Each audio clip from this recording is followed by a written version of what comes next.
할렐루야. 믿음으로 따라하세요. 하나님, 오늘도 제 심령을 새롭게 만들어 주옵소서.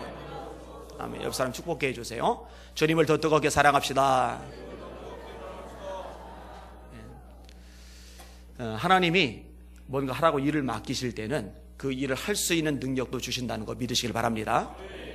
그 믿음이 있어야 큰 일들을, 귀한 일들을 많이 해나갈 수가 있습니다.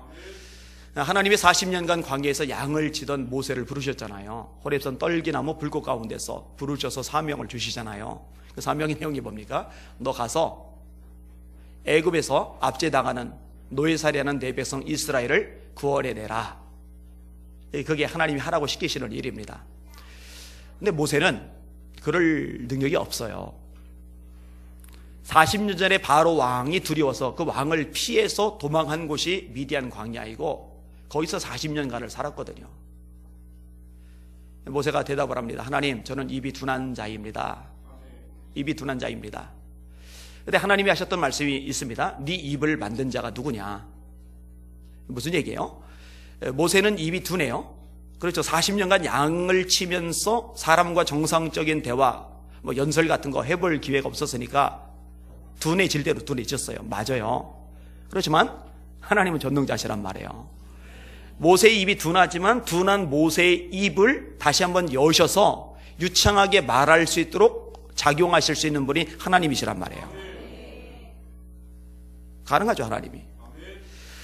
모세가 그래도 머뭇거리니까 하나님이 이번에는 다른 걸 이야기하십니다. 네 형 아론은 말 잘하지 않냐? 내가 그를 너에게 붙여주마. 너는 그에게 하나님처럼 될 거다. 그리고 아론은 네 입 역할을 하게 될 거다. 모세가 우여곡절 끝에 순종해서 나가죠. 그리고 하나님은 모세를 통해서 출애굽의 대역사를 일으키십니다. 모세는 할 수 없었는데 하라고 하나님이 말씀하셨어요. 할 수 없는데 하라고 하셨어요. 그런데 할 수 없는데 하라고 하셨을 때는 할 능력도 주시겠다는 내용이거든요. 그래서 하나님 실제로 그 능력을 주셨습니다. 이런 모세에게만 그런 게 아닙니다. 기도원도 그렇잖아요. 예수님이 12제자들을 부르시는데 왜 그 당시에 잘난 사람들 고르지 않으셨을까? 학력 높고 배경 괜찮고 또 날 때부터 타고난 재능을 가진 사람들 많이 있는데 왜 그 사람들 다 제쳐두고 누가 봐도 별것 아닌 것 같은 갈릴리 촌놈 어부들을 주로 부르셨을까? 그리고 그런 그들이 대체 뭘 할 수 있다고 땅끝까지 증인이 되라고 그 어마어마한 사명을 맡기셨을까? 근데 여러분 아시죠? 예수님의 제자들이 진짜 땅끝까지 도 많은 인도까지 갔다고 전생에 알려져 있잖아요. 진짜요, 전 세계 곳곳에 흩어져 가지고 어마어마한 일을 해냈어요. 그들이 대단한 게 아닙니다. 제가 베드로 특별히 묵상할 때마다 진짜 위대한 베드로 사도이신데, 근데 진짜 위대한 사도 베드로가 아니라 별것 아닌 베드로를 위대하게 만들어 쓰시는 예수님이 진짜 위대하신 거죠. 성경 읽다가 이런 것들을 발견하면서 청소년 때, 청년 때 제가 얼마나 큰 용기와 소망을 가졌는지 몰라요. 아, 하나님이 붙잡아 주시면 나처럼 열등감 투성이, 가난뱅이, 몸도 불편한, 팔도 한 짝 없는 이런 사람도 얼마든지 크고 위대한 일을 할 수 있겠다라는 소망과 믿음을 가지게 되니까요. 오늘 설교 제목 따라합시다. 하나님이 하라고 하실 땐 능력도 주신다. 한 번 더요. 하나님이 하라고 하실 땐 능력도 주신다. 믿으시길 주님의 이름으로 축원합니다. 아멘. 오늘 본문에 보니까 하나님이 엘리야에게 사명을 주셨어요. 그 사명이 뭐냐면은 이스라엘 전역에 기근이 임할 거라고, 엘리야의 말이 다시 떨어지기 전에는 비가 내리지 않을 거라고 예언하는 거예요. 자, 1절 끌어 읽었지만 1절을 같이 읽을게요. 시작. 길라세 엘리야가 아합에게 고하되 나의 섬기는 이스라엘 하나님 여호와의 사심을 가리켜 맹세하노니 내 말이 없으면 수년 동안 의로가 있지 아니하리라 아니라. 아멘. 자연재해는요 하나님이 내리시는 심판 중에 하나입니다. 그리고 사람이 정말 대단하긴 한데요, 이 대단한 사람도 자연재해 앞에서는 속수무책입니다. 여러분 지진 났을 때 보세요, 산불 났을 때 보세요, 홍수 났을 때 보세요, 특별히 쓰나미 같은 거 일어났을 때 보세요. 진짜 손 쓸 방법이 없어요.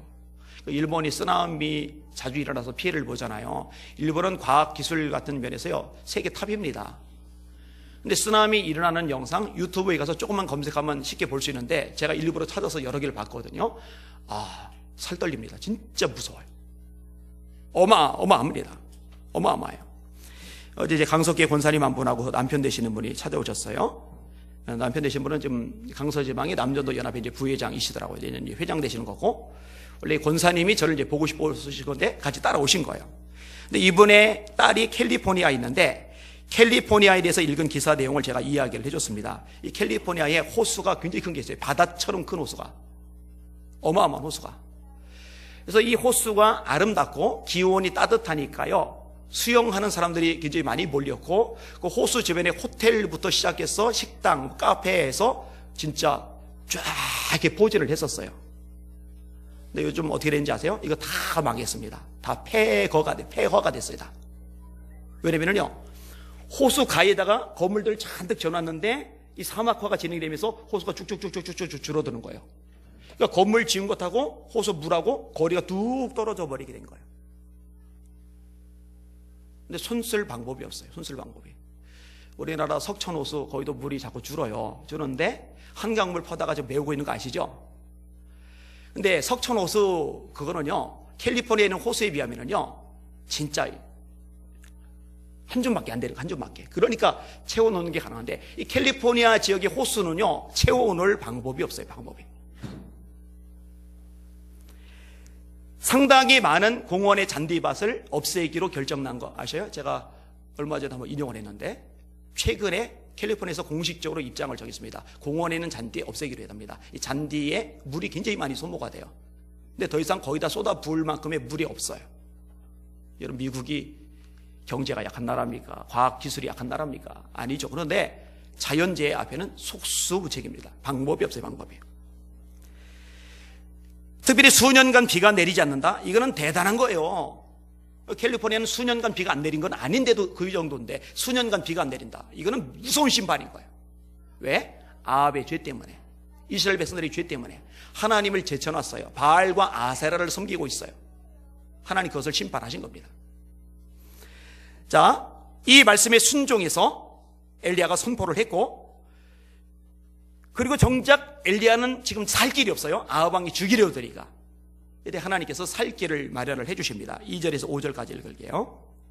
시작. 엘리야에게 임하여 가라사대 너는 여기서 떠나 동으로 가서 요단 앞 그릿 시내가에 숨고 그 시냇물을 마시라. 내가 까마귀들 명하여 거기서 너를 먹이게 하리라.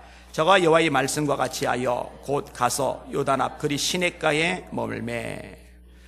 자, 시내가로 보내시는데 요단가에는 그릿 시내가라고 되어 있어요. 숨어 지내기가 좋은 곳이에요. 근데 이제 마시는 것은 이제 시냇물 떠서 마시면 되니까 다행인데, 그 먹을 걸 어떻게 하느냐. 하나님이 까마귀들을 명령해서 떡과 고기를 갖다 주겠다고 말씀을 하셨어요. 시냇물로 마실 거 해결하는 거는 납득이 가는데, 까마귀들을 통해서, 까마귀들 명령해서 떡과 고기를 가져다 주게 하겠다라는 하나님의 말씀은 납득하기가 어렵습니다. 하나님이 어떤 분인지를 모르는 사람이라면 이건 받아들이기 힘든 내용이죠. 근데 엘리야가 순종해서 그리 시내가에 가요. 하나님 말씀대로 행하시죠. 6절 시작. 까마귀들이 아침에도 떡과 고기를, 저녁에도 떡과 고기를 가져왔고 저가 시내를 마셨더니. 제가 이 구절을 굉장히 많이 읽었던 구절인데 설교 준비하다가 눈에 들어온 단어가 있어요. 그게 뭐냐면 아침에도 라는 단어고 저녁에도.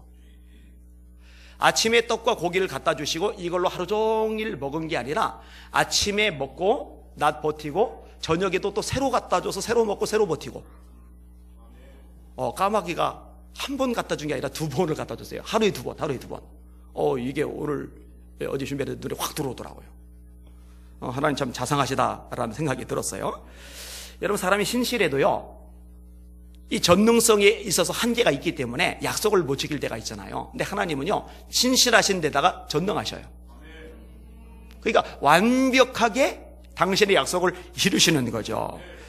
여러분, 우리 성도들 중에도 신실한 분들이 많은데 우리 신실하신 성도들께서 한번 까마귀들에게 명령해서 저에게 떡 한 번만, 매일 아침 저녁 두 번씩이 아니라 그냥 평생 딱 한 번만 저한테 저 5층 저희 집 앞 거실 창문 열어놓을 테니까 딱 딱 한 번만 떡과 고기를 가져다 주도록 명령 한번 해보셔요.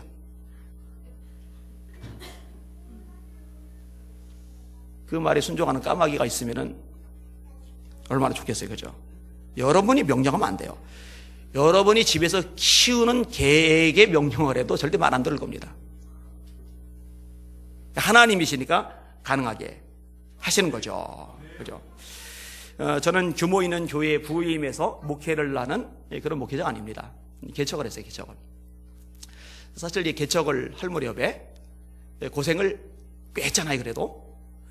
그런데요, 지금까지 오도록 단 한 번도 왜 하나님이 나는 좀 편안하게 좀 규모 있는 교회에 부임하도록 안 하셨을까? 제 친구들 규모 있는 교회 그냥 부임해서 개척 과정 거치지 않은 친구들 꽤 있거든요.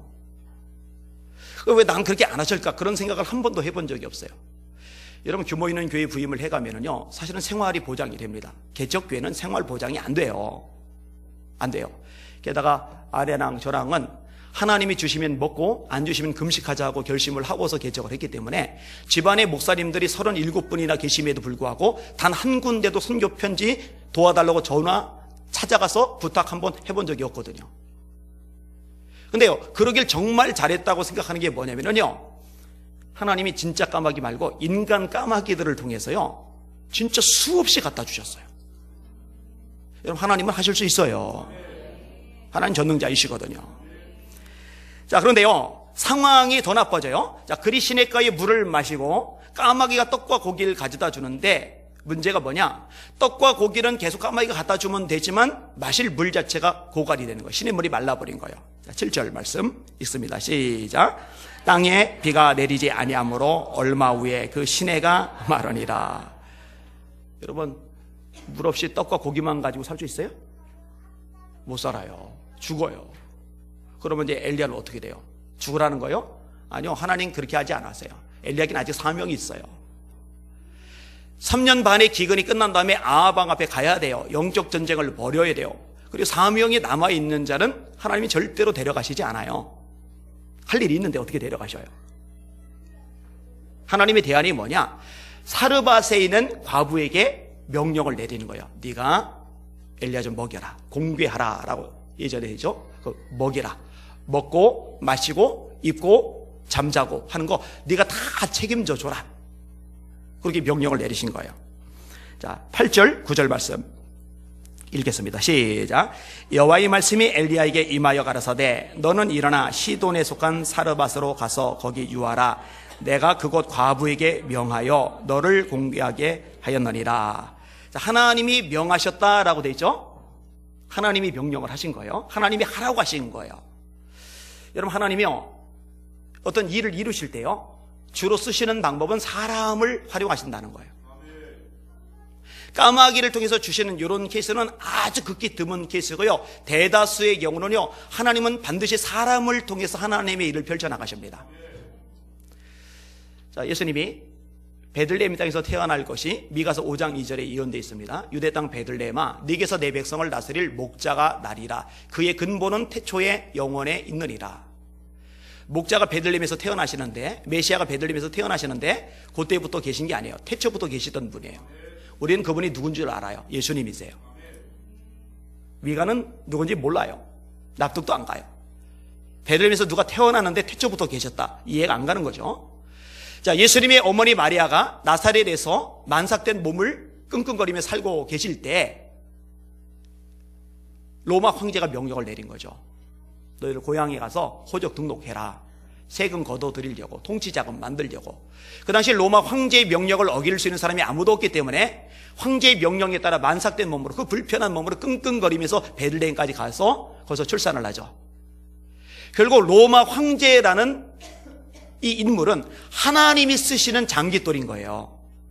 그러니까 자기는 자기의 목적에 의해서 그런 명령을 내렸는지 몰라도 하나님의 말씀을 성취하기 위해서 하나님이 로마 황제를 자유자재로 쓰신 거거든요. 예레미야가 유다의 멸망을 예언을 합니다. 이것 때문에 미움을 많이 사요. 조롱, 치욕, 모욕, 비방을 당합니다. 너무 괴로우니까 자기 생애를 저주하죠. 자, 이 심판을 예언하는 예레미야가 동시에 예레미야 29장에 보면은 바벨론에서 70년이 차면은 나의 선한 말을 성취하여 하나님께서 돌려보내시겠다고, 유대 땅에 돌려보내시겠다고 예언을 하셔요. 자, 이것을 이루는 도구가 누구냐? 고레스, 키루스라는 페르시아의 왕입니다. 이 페르시아가 바벨론을 무너뜨려요. 그리고 느부갓네살과 다른 통치 정책을 씁니다. 그 다른 통치 정책이 뭐냐? 바벨론의 느부갓네살은 전부 다 끌어들여 바벨론 땅에 니는 여기만 있어라 이러는 건데, 이 고레스의 통치 정책은 흩어보내는 거예요. 그래서 완충지 역할을 하게 하는 거예요. 근데 그런 통치 명령을 내리고 나서 나중에 연결을 해보니까 하나님이 예레미야에게 예언하신 정확히 70년 만에 그 명령이 선포가 된 거예요. 할렐루야. 그래서 이사야 45장에 보면은요, 하나님이 이렇게 말씀하세요. 고레스야, 너는 나를 알지 못하지만 나는 너를 안다. 내가 너를 기름 부어 세웠다. 그죠? 고레스 하나님 믿는 왕이 아니니까 하나님 몰라요. 근데 하나님은 아셔요. 여러분, 역사적인 변수들이 많이 일어나잖아요. 뭐 트럼프도 있고 메르켈도 있고 아베도 있고 시진핑도 있고. 근데 여러분 기억하세요. 그들이 역사를 주물럭주물럭 움직이는 게 아니라 그들을 통해서 역사를 진짜 움직이시는 분은 하나님이십니다. 그분의 뜻대로 만물이, 세상이, 역사가 다 이끌어 갈 뿐인 거예요. 그럼 하나님이 이렇게 어마어마하게 큰 사람, 대단한 사람들만을 통해서 하나님의 일을 하시느냐? 절대로 그러지 않습니다. 여러분, 베세다 광야에 여자와 아이들 빼고 5천 명이 모였잖아요. 예수님이 제자를 보고 너희들이 먹을 걸 줘라. 그런데 방법이 없어요. 이때 쓰임받는 사람이 누구예요? 어른이 아니죠. 부자가 아니죠. 한 아이예요. 자기가 먹으려고 싸왔던 소박한 도시락 떡 5개와 물고기 2마리, 그것을 예수님의 손에 갖다 드렸을 때 예수님이 그것을 축사하시고 떼어 나눠주게 하시는데 5천 명이 먹고 12광주리가 남았어요. 자기도 배고픈데 애가 참 기특해요. 얼마나 그 침 꼴깍꼴깍 넘어갈까? 얼마나 그냥 입에 털어놓고 싶을까? 예수님 말씀하시고 무리들 잔뜩 있고 본인 뒤로 슬그머니 구석에 가서 싹싹싹 먹고 와가지고 시침 똑 떼고 와서 예수님 말씀 또 듣고 이래도 될 텐데 자기가 먹고 싶은 거 꼭꼭 누르고 주님께 가져왔으니까 그 헌신이 얼마나 대단해요. 그 아이의 헌신을 통해서 예수님이 큰 일을 행하신 거죠. 여러분, 골리앗을 무너뜨린 것은요, 왕이 아니었어요. 장군이 아니었어요. 그 당시 명성을 떨치던 유명 인사가 아니었어요. 그 당시 이름 없던 소년 다윗이었단 말이에요.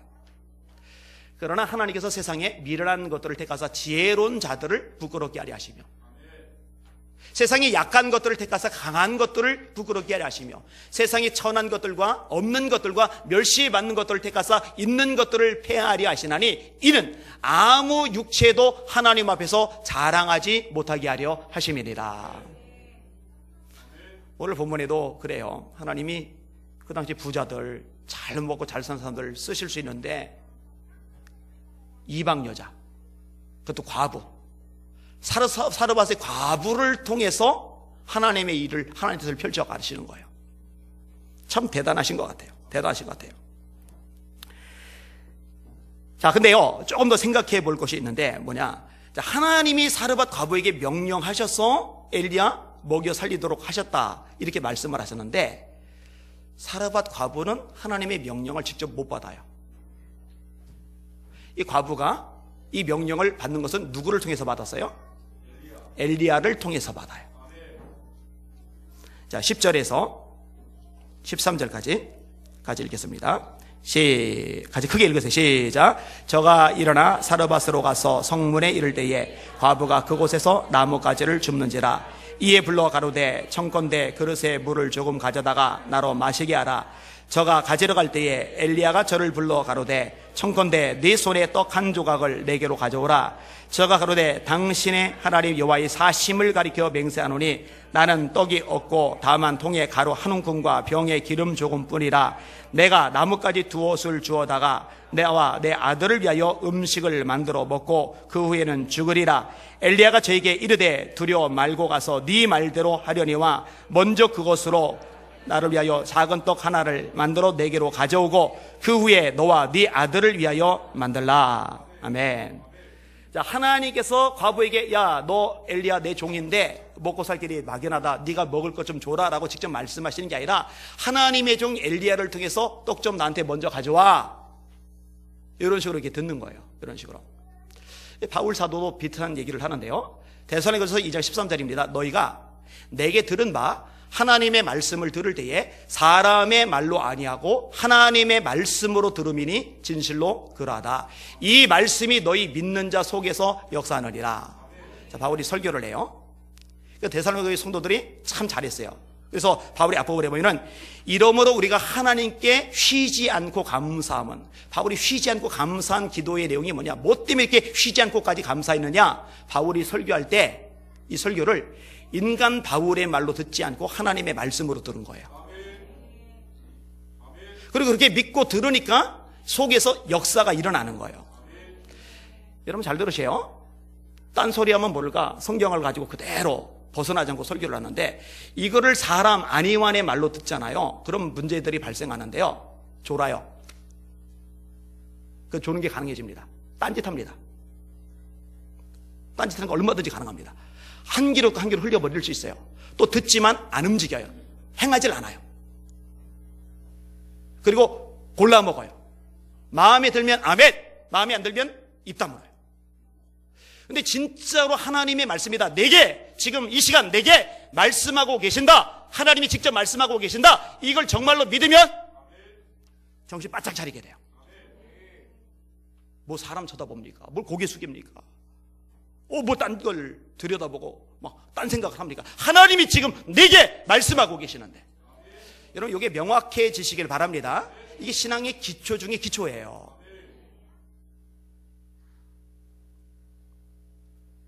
청년들 예배 드릴 때도 마찬가지예요. 유 목사님 설교할 때 인간 융동의 말이 아니라 하나님의 말씀으로 들으셔야 돼요. 박 전사님이 학생이 설교할 때도 역시 마찬가지예요. 이게 기초예요, 기초. 요즘 한국교회 성도들에게 이게 굉장히 많이 무너졌어요. 자로재요, 자로재. 한눈 팔아요. 딴짓해요, 딴 생각해요.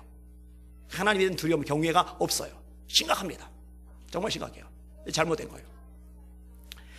자, 하나님이 명령하셨다고 하셨는데 그 명령이 엘리야를 통해서 와요. 근데 엘리야를 통해서 왔는데 이게 참 가혹해요.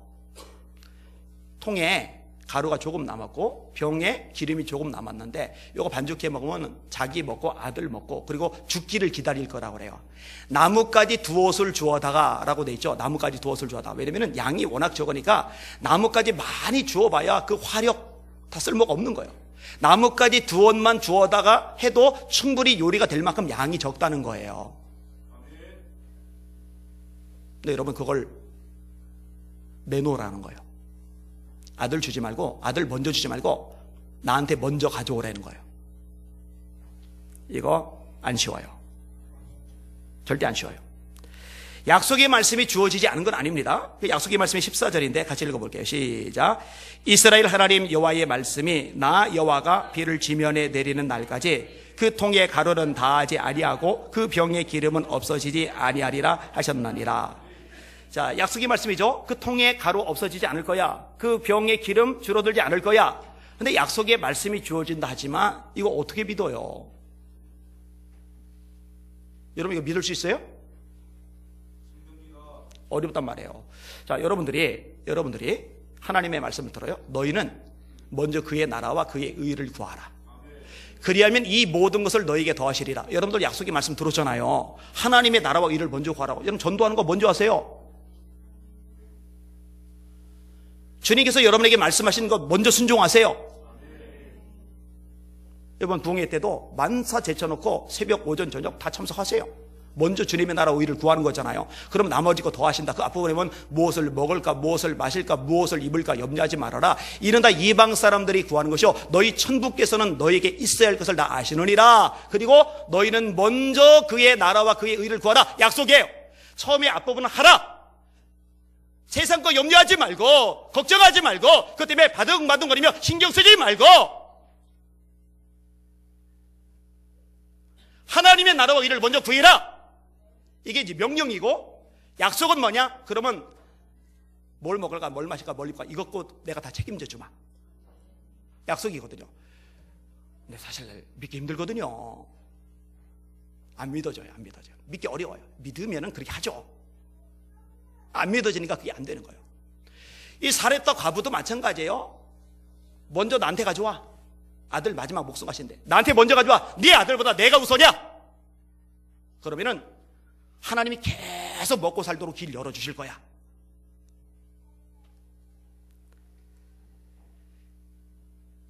여러분, 하나님이 엘리야 보고 하라고 하시는 일이 있어요.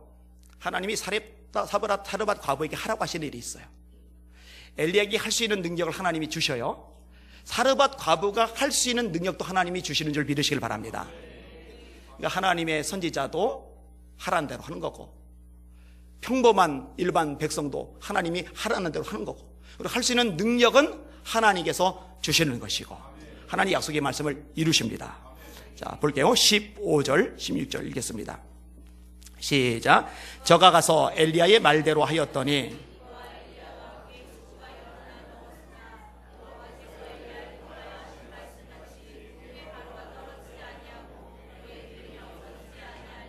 아멘. 자, 통 다 긁었어요. 그래서 쏟아붓고 기름 다 쏟았어요. 그래서 붓고 이제 구워 먹었어요. 그 다음날 아침에 가봤더니 통에 가루가 또 차 있고 기름이 또 차 있고. 가끔 엉뚱한 상상력을 발휘해서 문제인데, 이게 몇 시경에 지워졌을까? 한밤 자정쯤 12시쯤일까? 아니면 새벽 3, 4시쯤일까? 아니 6시쯤일까? 아니면은 이 과부가 요리하려고 부엌 가기 직전일까? 여러분 그런 거 안 궁금해요? 안 궁금한구나. 저는 오병이어 기적도 되게 궁금한데, 그거 어떻게 나눠줄까? 떡을 떼주는 순간 볼록 돋아서 또 떼고 했을까? 이게 상상이 안 되니까 잘 궁금해요. 전국 가면 여쭤볼 리스트 중에 하나입니다. 결국 이 사르밧 과부는요, 하나님의 종 엘리야가 죽지 않고 사명을 감당할 수 있도록 먹이는 역할, 이 사명을 잘 감당해내요. 자기 힘으로? 아니요. 죽었다 깨도 자기 힘으로 못합니다.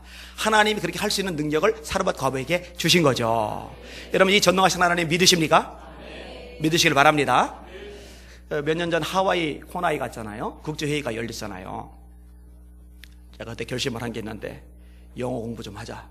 전부 다 영어로 회의가 진행되니까 이해하려고 쫑긋 세웠는데 잘 안 들리니까 오전 회의 끝날 쯤 되면은 머리가 막 빠지도록 아픈 거예요. 막. 그래서 나중에는 통역하는 분 보고 좀 설명 좀 해달라고 해서 그래서 좀 알아듣고 그랬는데, 근데 그래도 아직 영어 공부 못 하고 있어요. 근데 거기에 전문가 분들, 대단한 분들 많이 오셨어요. 로렌 커니맥 목사님 같은 분들 대단하시잖아요. 그런데 그렇지 않은 분들도 껴 있어요. 그 중에 한 분이 순이라는 할머니인데, 할머니는 미국에 이민을 가셨어요. 돈이 없어요. 연세가 많으세요. 그러니까 할머니죠. 근데 이분이 북한을 우연히 한번 갔다 오셨는데, 북한 고아원을 갔다 오고 나서 이게 늘 가슴에 짐이 된 거예요. 여러분, 북한은 우리나라보다 더 추워요. 겨울철에. 그런데 이불이 마땅치 않은 거예요. 옷도 시원치 않은데 내복 같은 거, 좋은 잠바 같은 것도 없는 상태로 잘 때마다 덜덜덜 떠는 애들이 막 눈에 밟혀서 이분이 그걸 사명으로 받은 거예요. 돈도 땡전 한 푼 없는데 그 일을 하기 시작을 했어요. 여러 아이들이 단체로 덮을 수 있는 이불이니까 길어요. 사진 보고 웃었어요. 이게 길어요.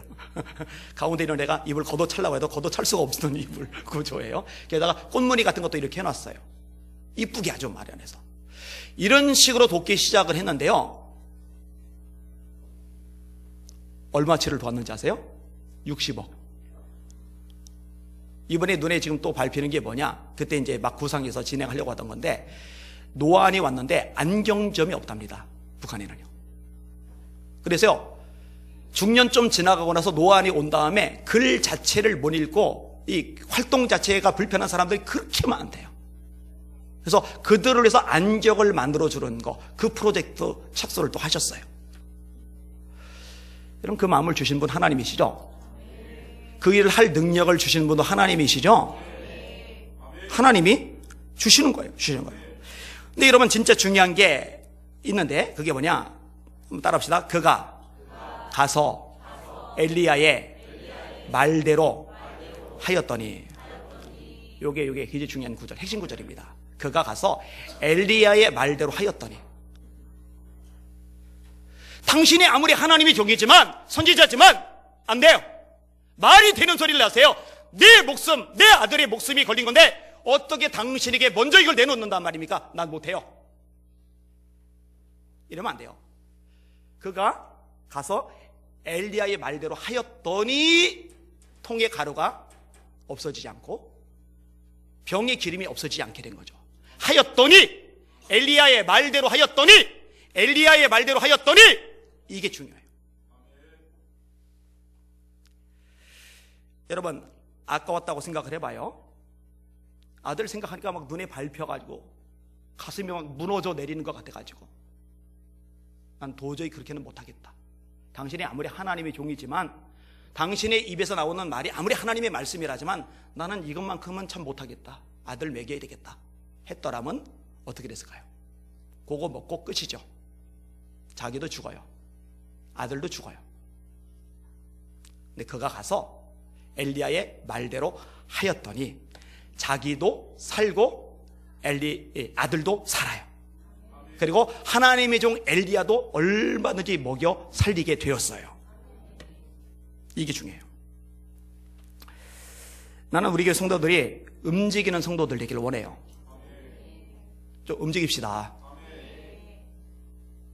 자유롭게 하는 온전한 율법을 들여다보는 자는 듣고 잊어버리는 자가 아니요 실천하는 자니 이 사람이 그 행하는 일에 복을 받으리라. 여러분 좀 움직입시다. 이 강단에서 선포하면 좀 움직입시다. 예? 합시다. 그렇게 하실 수 있기를 주님의 이름으로 축원합니다. 하는 거예요. 자, 하나님이 요단강을 건너야 되는 이스라엘 백성들에게 명령을 내리셨는데 벗개를 맨 제사장들이 이 빠르게 지나가는 흘러가는 요단강 물에 발을 내디디라는 거예요. 근데 겁나요. 어메 무서워라. 내디뎠다간 쓸려가는 거예요. 죽는 거예요. 여러분, 하나님의 말씀이 딱 떨어졌을 때, 그리고 그 뜻이 무엇인지 내가 알았을 때, 뭘 하라는지 내가 들었을 때는요, 그거 놓고 기도하지 마세요. 하나님, 발 내디딜까요 말까요? 왜 그 기도를 해요? 발 내디라고 이미 명령 떨어졌는데. 그리고 그때는요, 하나님 물살 속도 좀 늦춰주세요. 물살 수위 좀 낮춰주세요. 그 기도하지 마세요. 평상시에 기도는 실컷 하시고 하나님의 사인이 떨어지면 그때는 그 사인대로 곧바로 즉각적으로 행동하는 거예요. 벗개를 맨 제사장들이 죽으면 죽으리라고 벗개를 맨 채 요단강을 밟았을 때 발이 닿자마자 이 강물이 쌓이기 시작하는 거예요. 벽처럼 돼요. 흘러가던 물은 또 내려가요. 맨 땅이 드러나요.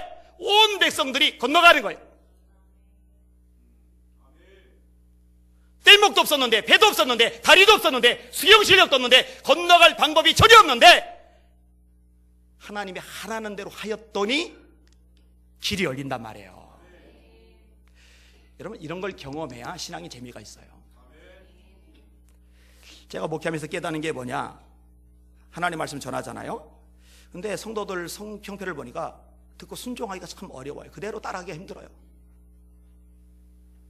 목사님 나만 길게 해야지 성도들 이게 될까 싶은 그런 것들도 있어요.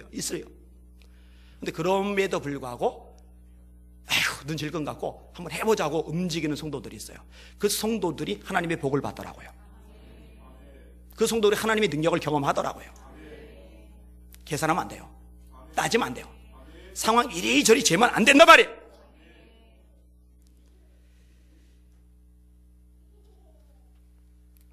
그 예전에 인터넷 분야 쪽에 제가 이제 뛰어 들어갔잖아요. 제가 처음에 뛰어 들어갔던 목회 외의 일이 인터넷 쪽의 일이었는데, 근데 하나님이 제게 이제 감동 주셔서 뛰어 들었는데 힘들었어요. 많이 울었어요. 진짜 많이 울었어요. 너무 외로웠어요.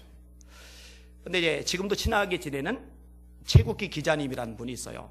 이 크리스찬 타임즈라고 애틀란타에서 발행되는 신문입니다. 제 글이 매주 거의 연재가 되고 있어요.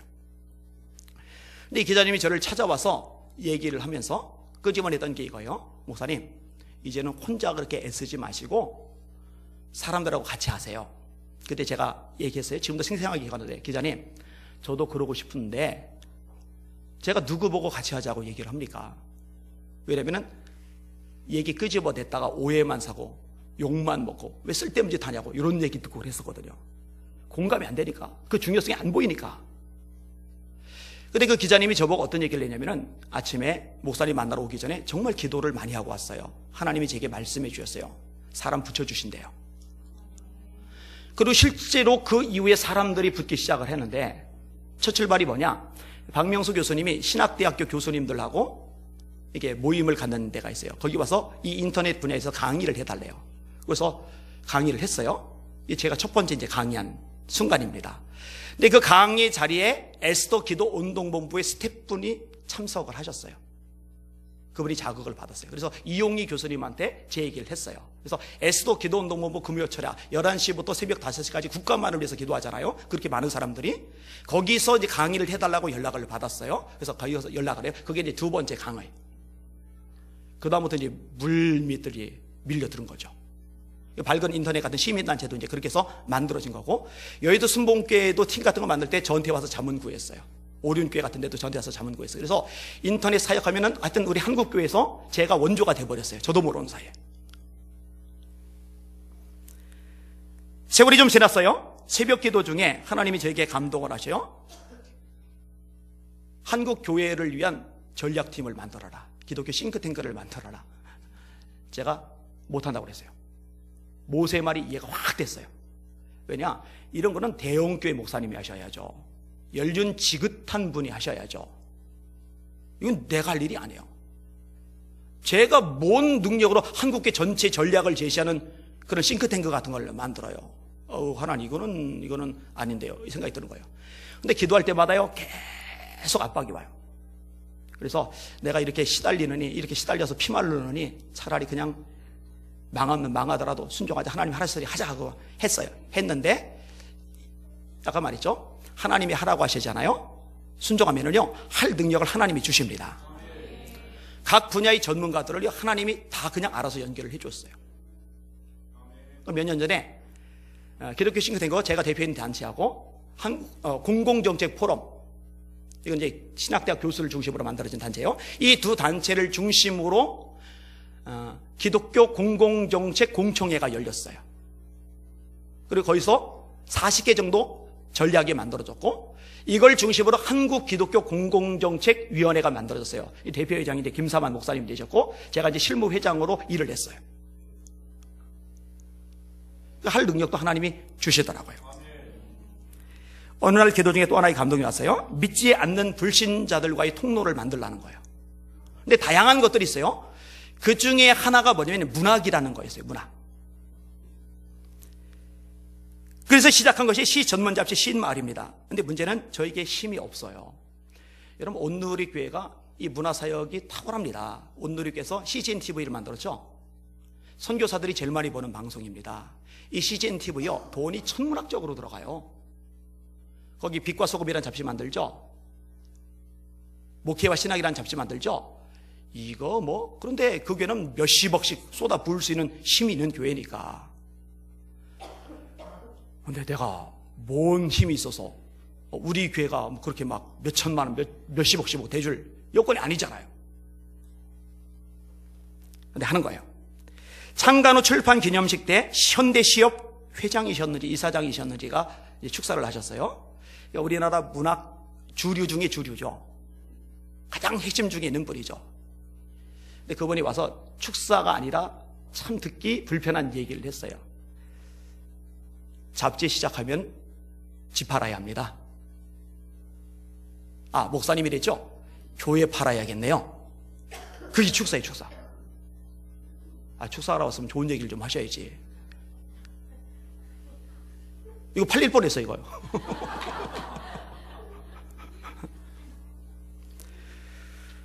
그런데요, 안 팔렸죠? 하다 보니까 정말 보통 일이 아니에요. 최근에 이제 후원도 하나 또 끊어졌어요. 대전의 장로님 한 분이 이런 분야의 중요성을 알아요. 그분이 매달 돈을 보내줬어요. 또 목사님들 몇몇 분들이 문서 선교비를 이렇게 보내줬어요. 그런데 이 대전에서 보내주는 장로님이 이제 더 이상은 못 보낼 것 같습니다 하고 얼마 전에 끊었고, 그 다음에 목사님 한 분이 또 얼마 전에 끊었고, 이제 곧 다음 호 만들어야 되고 문학상도 줘야 되고, 그 다음에 누군가 대상을 받게 되면 그 사람 시집도 발간을 해줘야 되는데 제 수중에 돈은 하나도 없고. 그런데요, 감사한 거는요, 이제 그런 것에 영향을 안 받아요. 영향 안 받기 시작한 지 이제 오래됐어요. 왜냐? 따라합시다. 하나님이 하라 하실 땐 할 능력도 주신다. 조바심 낼 필요 없어요. 그냥 믿고서 차분하게 기다리면 돼요. 그럼 하나님의 때에 하나님의 방법으로 하나님이 정확하게 역사해 주세요. 지난주 천보산 기도 집회를 갔잖아요. 한 분이 저녁 식사 대접해 주시겠대요. 권바울 집사님. 이름이 굉장히 무서워요. 바울 집사님이에요. 바울 집사님. 스테반 집사님도 아니고 빌립 집사님도 아니고 바울 집사님이에요. 바울 집사님. 그런데 이분이 은혜를 받은 정도가 아니라 충격을 받았대요. 말씀 듣다가 쇼크를 받은 거예요. 자, 얘기를 나눴어요. 그 다음에 밤 11시 집회. 이 11시 집회가요 힘들어요. 굉장히 힘들어요.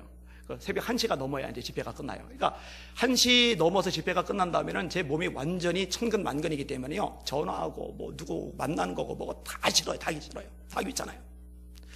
근데 마음속에 이제 감동이 와요. 감동이 오면은 얘기를 해야 돼요. 그건 순종해야 돼요. 제가 그동안 배운 거예요. 하나님이 만나보라는 감동을 주시는 거예요. 1시가 넘었는데. 그래서 문자를 보내세요. 새벽 1시 40분에 강사방으로 좀 오세요. 근데 그분이 순종하시는 거예요. 또 오셨어요. 그래서 이런저런 얘기를 해요. 근데 이분이 다시 얘기 꺼내요. 목사님, 제가 신앙생활 잘못했습니다. 헛살았습니다. 사업을 하는 분인데 사업체 놓고 작정 기도한다고 기도원까지 와서 기도할 정도로 열심히 있는 분이 자기 신앙 잘못됐다고 그걸 고백을 하는 거예요. 그 안 목사님 하는 일들 너무 중요한데 그걸 자기가 돕고 싶대요. 다음날 아침에 연락이 왔어요. 입금했대요. 1,000만 원 보냈어요. 근데 이 1,000만 원이 잡지 발간 비용하고 그 다음에 대상받은 시집 발간 비용 하면 1,000만 원 정도 들어가요. 이거 해결됐어요. 근데 제가 그분에게 아직 얘기를 안 꺼냈는데 제 마음속에 감동이 이분이 함부로 끝낼 건 아니다라는 감동이 와요. 그거는 이제 다음에 이제 보면 알겠죠. 그리고 문자 하나가 왔어요. 권바울 집사입니다. 지금까지 성령의 인도를 받아왔다고 생각했지만 이기적이고 편의주의적인 신앙관을 가지고 있는 모습을 목사님을 통해서 발견했습니다. 받은 은혜와 충격을 거룩한 고민과 부담감으로 승화시키며 부족하지만 전진하겠습니다. 목사님의 사역의 일부에 참여할 수 있게 되어서 감사드리고 행복합니다. 라파플러스라는 이름으로 입금이 되었을 것입니다. 기업을 주시면서부터 라파 선교회를 조직하게 하셔서 힘을 다해 순종했다고 생각했는데 차원이 다른 하나님 나라에 대한 고민을 발견하게 되었습니다. 신앙의 겉모습만을 갖추고 캐리어를 통한 신앙의 고백을 진짜 신앙인 것처럼 의기양양했던 모습을 회개하고 본질을 회복하는 데 노력하겠습니다. 목사님 건강하시고 강건하십시오. 제가 우리 성도들 보고도 몇 차례 얘기한 적이 있어요. 하나님께서 저에게 주신 비전은요, 단순하게 한 교회 차원이 아니라 한국교회 전체를 살리는 거예요. 그리고 정치, 경제, 문화, 언론, 교육 이 모든 영역에 들어가서 하나님이 얼마나 위대하시고 놀라우신 분인지 그분의 이름, 그분의 영광이 드러나도록 만드는 거예요. 그리고 이 비전을 하나님이 내게 주셨고 이 비전을 해서 다름질하고 있는데 성도들이 이 비전을 공유하고 같이 기도하기 시작한다면, 한 마음이 되어 협력하기 시작한다면 하나님이 복을 주실 것이라고 몇 차례 선포를 했어요. 여러분 다 이해 못해도 돼요. 뭔 수로 다 이해합니까? 이해할 수 없어요. 이해가 안 가죠. 당연히 내가 일생 지금까지 살아왔던 신앙 분야와 내가 평생 여기까지 살았던 인생의 과정과 워낙 동떨어진 부분이고 너무 크게 느껴질 수 있으니까. 그런데 마음을 모으는 건 가능해요. 같이 기도해 주는 거 가능해요.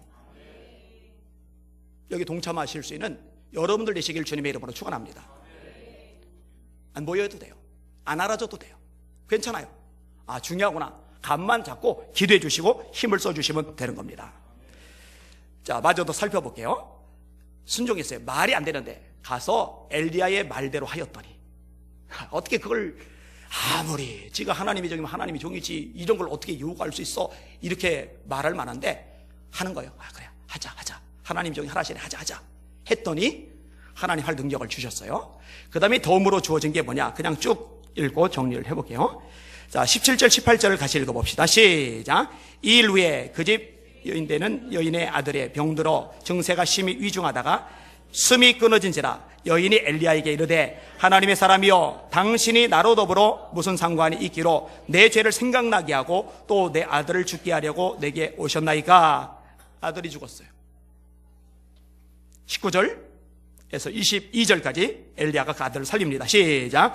엘리야가 저에게 그 아들을 달라하여 그를 그 여인의 품에서 취하여 안고 자기의 거처하는 다락에 올라가서 자기 침상에 누이고 여호와께 부르짖어 가로되 나의 하나님 여호와여 주께서 또 내가 우고하는지 과부에게 재앙을 내리사 그 아들로 죽게 하셨나이까 하고 그 아이 위에 몸을 3번 펴서 엎드리고 여호와께 부르짖어 가로되 나의 하나님 여호와여 원컨대 이 아이의 혼으로 그 몸에 돌아오게 하옵소서 하니 여호와께서 엘리야의 소리를 들으심으로 그 아이의 혼이 몸으로 돌아오고 살아난지라. 이 여인이 하나님을 더 깊이 만나게 되고 제대로 신앙 고백을 하게 됩니다. 23절 24절 시작. 엘리야가 그 아이를 안고 다락에서 방으로 내려가서 그 어미에게 주며 이르되 보라 네 아들이 살아나니라. 여인이 엘리야에게 이르되 내가 이제야 당신은 하나님의 사람이시오 당신의 입에 있는 여호와의 말씀이 진실한 줄 아노라 아니라. 아멘. 만약에 엘리야가 아들 먹일 것 나한테 먼저 내놔 했을 때 거절했더라면 아들이 죽었을 때 어떻게 됐을까? 끝나는 거죠 그냥. 근데 그거 하나 제대로 순종했는데 먹을 거 해결될 뿐만 아니라 아들을 다시 살리는 축복과 기적을 경험하게 돼요. 이거는 덤이에요. 덤. 여러분 이거 정말 하나님의 말씀이라고 믿으시면 아멘. 네, 저는 100% 믿어요. 하나님 하시면 하는 거예요. 대학 때 우리 집 판자촌이었잖아요. 제가 학비 마련하려고 성서교재 간행사 책 외파는 노릇을 했잖아요. 우리 하나님이 그거 그만두라고 하셔서 월급 앞두고 그만두라 하셔서 그만뒀잖아요. 근데 그만두면 하나님이 책임져 준다고 하셨어요. 그러고 있는 중에 또 한 가지 일이 생겼는데 어쨌든 저는 그때도 이제 집회를 좀 다니고 그랬으니까 모아놓은 돈이 좀 있었어요. 80만 원. 근데 여러분 80만 원 웃었지만 그때 등록금이 80만 원이었어요. 지금 이제 몇백만 원 가치가 있는 거예요. 근데 한 자매가 저한테 전화를 한 거예요. 자기 등록금 없어서 기도하는 중에 하나님께서 저를 떠올리게 하셨대요.